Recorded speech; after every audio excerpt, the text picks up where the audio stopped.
Good afternoon, everyone. My name is Danielle Phillips, and this is about the life of Margaret Higgins Sanger, the incredible woman of the 20th century, a single person who changed the world.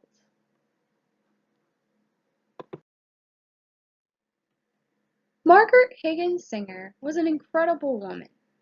She defied the odds, persevered, and chose to follow what she believed in. She was a woman that fought tooth and nail for the rights of women. She wanted women to be able to make choices for themselves and not to be slaves to others. She was born on September 14th, a very ordinary day, but a very special day in society and for history. But it wasn't known to everyone else yet. Her mother had many children. Anne Purcell and Michael Higgins, her parents, lived in Corning, New York, and they had 12 children. And she had to help out when she was younger with the younger children, and she also had to help with the chores such as milking the cow. Her mother had many children, which she attributed as part of her mother's death, which in turn helped to shape why she advocated for the legal distribution of women's health education and birth control. Now, her education was provided to her first by her sisters at Claflin College. Here at Claflin College, she studied teaching, and upon graduation, she became a first-grade teacher at a school in New Jersey. Now, she only lived short-term as a teacher. She decided to quit. Well, she had to quit so she could take care of her mother, who had TB, or commonly known as tuberculosis. This is what sparked her interest in healthcare. She studied in health books about her mother's condition and other aspects of healthcare. And she would research about information. And after taking care of her mother, when she didn't have to anymore, she decided to attend nursing school. She attended nursing school at White Plains Hospital in White Plains, New York in 1900. In 1902, she completed her nursing education and married William Sanger, an architect. And she became pregnant with her first child, but while she was pregnant, she was diagnosed with TB, the same thing her mother once had. And she went to a sanitarium and completed her health condition and cure of it, well, was a complete cure, at home on her own. And then at 1910, after having 3 children, Sanger returned to nursing in New York City, encouraged by her husband. He encouraged her to have a career, and this was just the beginning for Sanger. While she was in nursing school, she had witnessed many women cry out for ways to prevent pregnancies. They wanted a way to stop having children they couldn't afford. She witnessed many women give themselves botched abortions as well. This was the final spark to put Margaret Higgins Sanger on the path to advocate for birth control and to teach about women's health. She believed that women deserved a way to control their own bodies and to be able to family plan. She published and taught despite legal implications, including jail time. She helped to reverse the Comstock Act, one of the things she is most famous for, which prevented the spread of information regarding birth control. This helped to bring about the legalization of birth control. Margaret Higgins Sanger, a woman of courage.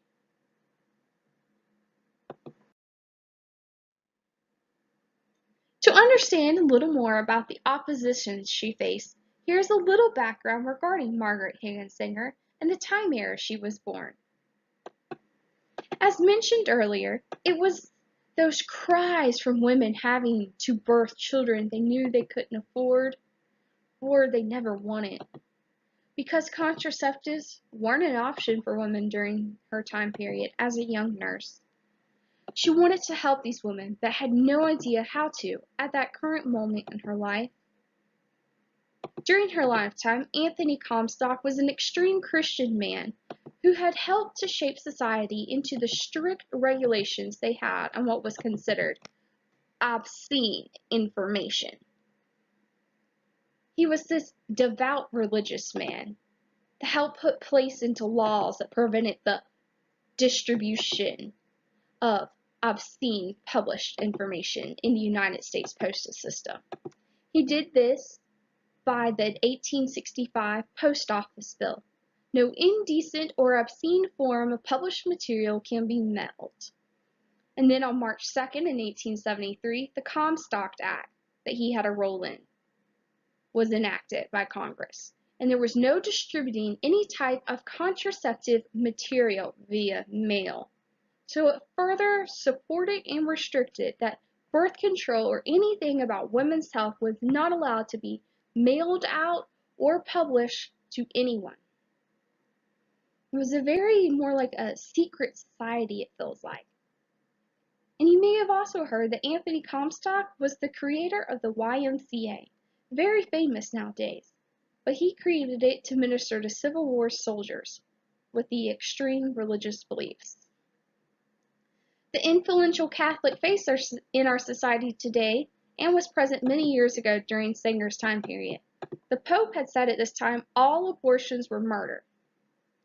It was also illegal to perform or to have an abortion during her time period in the 19th and 20th century, well, later or earlier part of the 20th century. And people were also rallying that sex was not designed for pleasure, but for the means of having children. This was a very popular belief. In fact, many women were rallying for a ban on sex for pleasure. Many places would not even allow the legalization of any form or discussing birth control methods. It was a very trying time to be teaching any kind of sexual education or contraceptives. It was considered a part of the obscene information that was not to be spoken of or published. Margaret Sanger would face arrests, jail time, trials, and many oppositions from the public, but that never stopped her.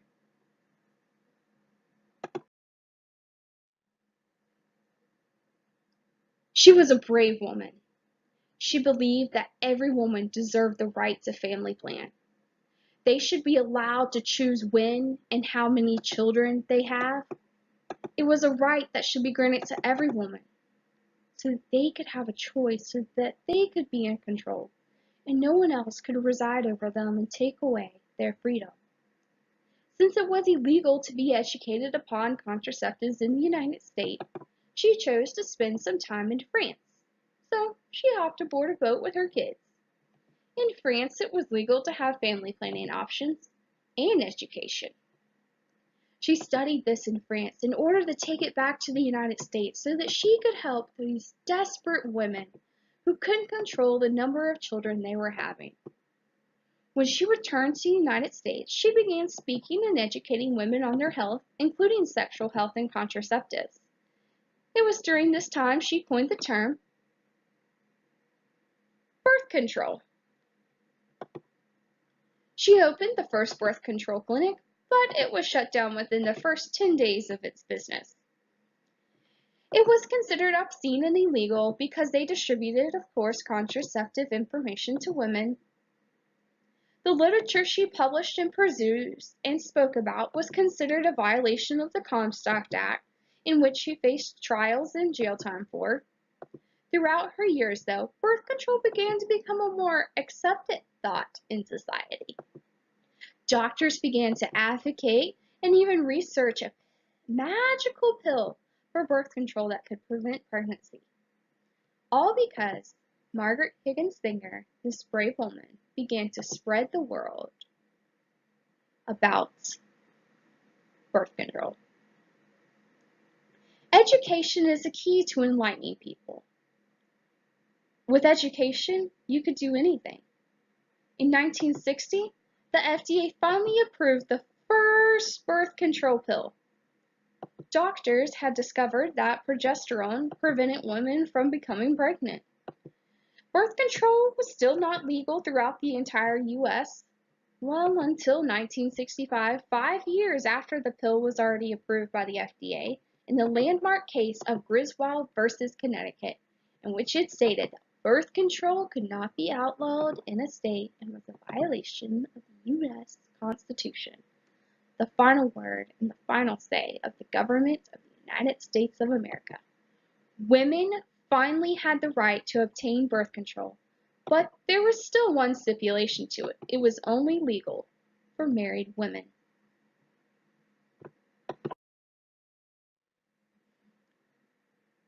Margaret Higgins Singer was a woman to be remembered.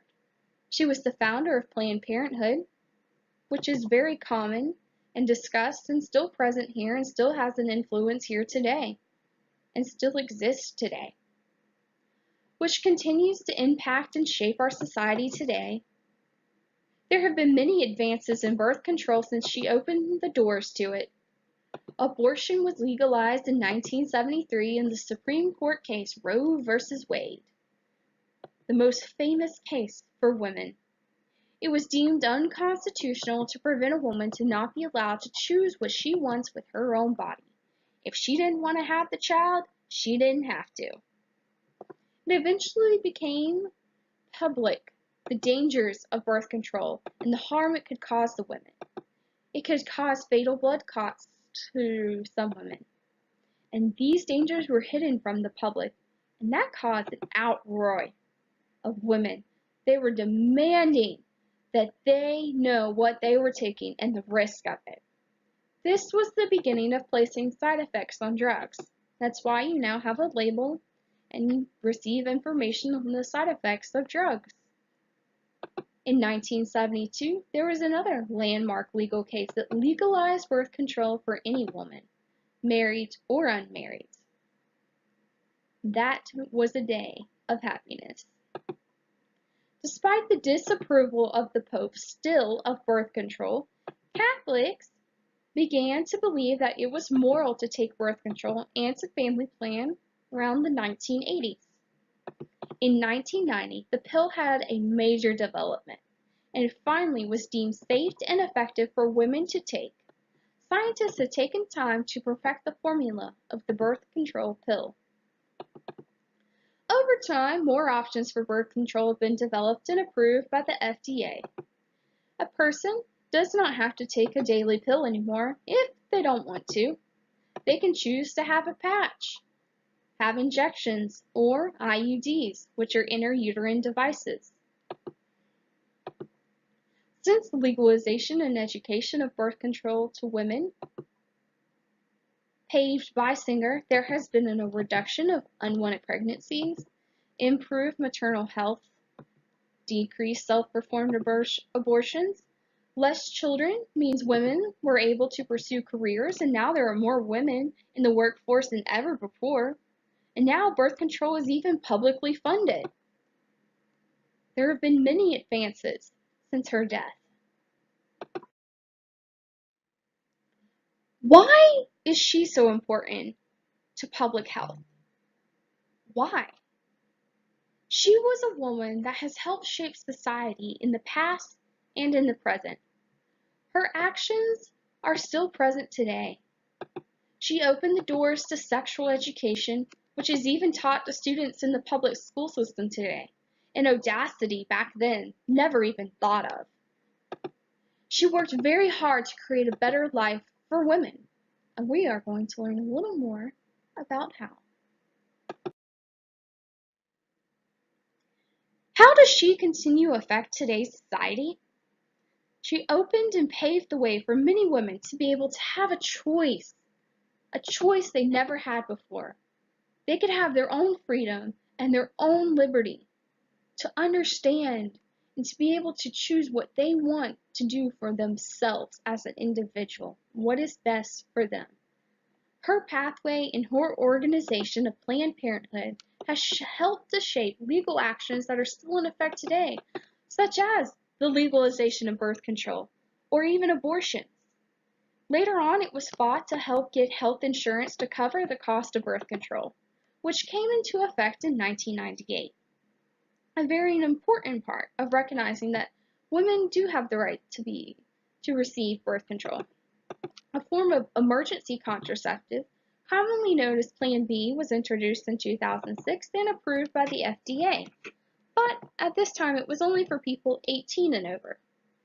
With birth control still costing many Americans a considerable amount of money, the Affordable Care Act in 2010 included a requirement of a $0 copay for birth control. Now, this $0 copay made birth control widely available for everyone by making it more affordable. And it also proved and supported that birth control is a right for women to receive, a right for them to make a choice about whether they want children or not. In 2013, minors were allowed to purchase Plan B as well. This allowed sexually active teens to have more rights to control their sexual health, which even now, sexually active teens don't even have to share their sexual health information with their parents, and healthcare workers are not forced and are actually legally binding and not allowed to. No more than 80% of women have used birth control by the end of their reproductive years. And of the sexually active women in the United States, according to Planned Parenthood, 99% of them have used some form of birth control. That is nearly every single sexually active woman in existence. It is amazing what one person can do if society decides to listen. Even when birth control was first approved by the FDA in 1960, it quickly became popular among women, and so it only took 8 years, for 7 more types of birth control to be developed. People had finally recognized the importance of birth control that Sanger had taught about for years. The development and legalization for birth control for minors eventually came, which decreased the teen abortion rate by falling 66%. If it wasn't for Sanger, the fight for birth control may still be persisting today.